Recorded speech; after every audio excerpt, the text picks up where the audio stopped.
Assalamualaikum warahmatullahi wabarakatuh.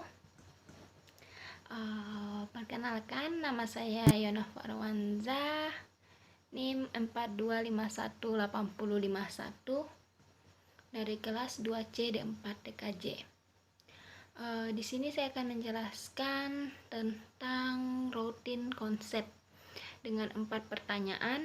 Pertama, bagaimana sebuah router meneruskan paket data di jaringan?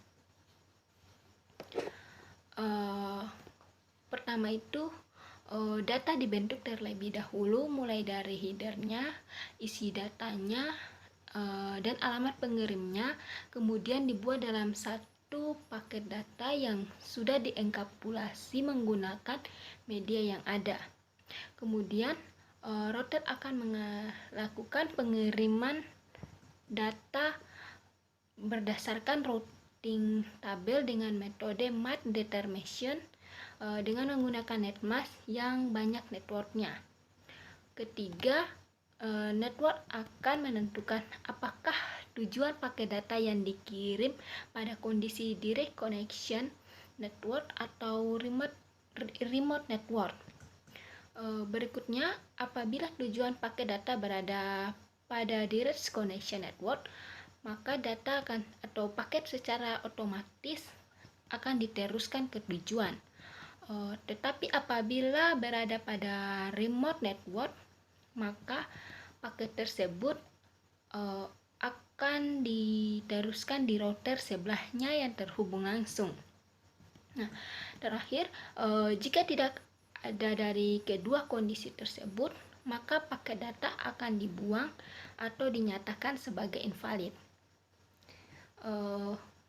Berikutnya pertanyaan kedua, bagaimana router menentukan jalur terbaik untuk meneruskan paket data di jaringan?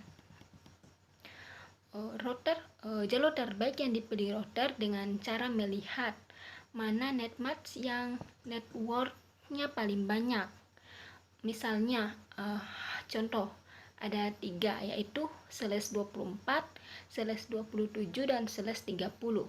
Maka router akan memilih yang /30 sebagai jalur terbaiknya karena memiliki netmask yang paling banyak networknya. Pertanyaan ketiga, bagaimana struktur routing tabel dan router tersebut digunakan oleh router sebagai penentu arah routing paket data. Struktur routing ada 7. Pertama, route source mengidentifikasi router IP address. Kedua, destination network mengidentifikasi alamat tujuan. Ketiga, administrasi distance, yaitu tingkat kepercayaan yang dimiliki oleh router untuk meneruskan data. Berikutnya, metrik, yaitu mengidentifikasi metrik atau nilai yang ditetapkan untuk mencapai jaringan. Kelima, net host untuk mengidentifikasi alamat IP address dan paket router berikutnya yang akan diteruskan. Keenam, routisme, yaitu route time, yaitu waktu yang dibutuhkan untuk meneruskan paket data. Terakhir yaitu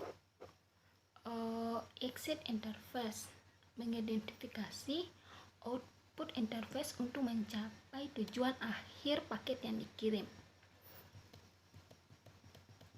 Pertanyaan keempat, membandingkan antara routing statik dan dinamik. Static routing akan semakin kompleks dalam konfigurasinya seiring dengan besarnya jaringan, sedangkan dynamic routing untuk konfigurasinya itu bergantung seberapa besar jaringan yang dibuat. Kedua, routing statik memerlukan campur tangan administrator untuk mengubah topologinya, sedangkan dynamic statis itu secara otomatis akan menyesuaikan. Ketiga, routing statik lebih aman dibandingkan dengan routing dinamik. Keempat, routing statik tidak memerlukan perangkat tambahan, namun dinamik statik memerlukannya, seperti memori, CPU, dan bandwidth. Terakhir, routing statik memiliki rute yang selalu sama, akan tetapi routing dinamik rutenya tergantung bagaimana kondisi dan bentuk topologinya. Demikian tadi sedikit penjelasan yang saya paparkan tentang routing konsep. Lebih dan kurangnya mohon dimaafkan. Billahi taufiq wa hidayah. Wassalamualaikum warahmatullahi wabarakatuh.